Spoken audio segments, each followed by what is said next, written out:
Bonjour à tous, mon nom est Nathalie Gilbert. Bienvenue dans cette nouvelle capsule vidéo de la série Réveille-toi de bonheur, série qui a pour but de booster notre vie en nous permettant d'accéder à notre plein potentiel.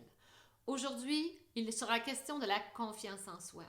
J'ai envie de vous dire, sont nombreuses les personnes qui viennent me consulter et qui me disent « Nathalie, moi j'ai pas du tout confiance en moi, qu'est-ce que je peux faire? » La première chose que j'ai envie de vous dire, c'est libérons-nous de cette perception-là, de cette illusion-là qui nous laisse croire qu'on part de zéro en matière de confiance en soi.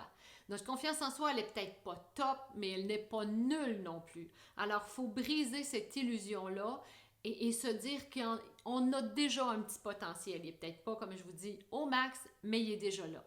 Deuxième chose qu'il faut se rappeler, c'est que la confiance en soi se développe quand on se donne la permission de faire de nouvelles choses, même si ces nouvelles choses sont imparfaites.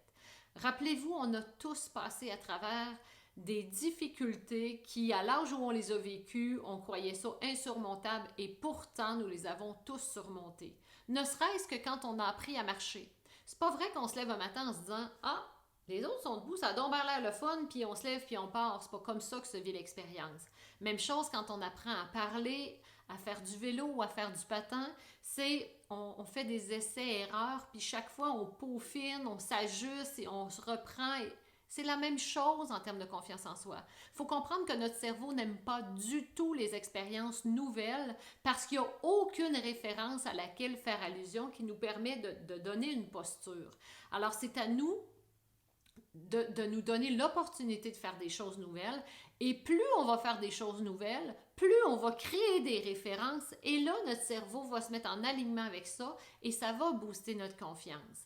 Alors, ça, c'était la deuxième chose que j'avais à vous partager. La troisième chose, c'est comment pouvez-vous muscler votre confiance?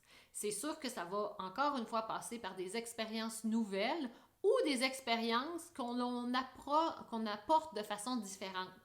Exemple, prendre la parole en public ou parler un peu plus fort ou comment pourriez-vous aller aborder un étranger pour demander des indications. C'est toutes des choses qu'on n'est pas à l'aise au départ de faire, mais si on les répète, si on les fait plus souvent, ça va muscler notre compétence et c'est comme ça que ça va développer la confiance en soi. Une autre chose super importante, apprenons à mesurer les progrès que l'on fait. On part d'une situation X, puis peut-être qu'on est rendu à celle-ci.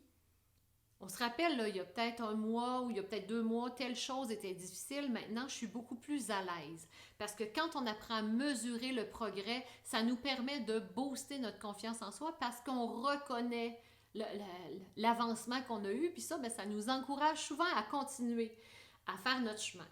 Et n'oubliez surtout pas que la confiance s'inscrit dans une dynamique de croissance. Alors voilà les amis ce que j'avais à vous dire aujourd'hui quant à la confiance en soi. On se retrouve demain pour une autre capsule.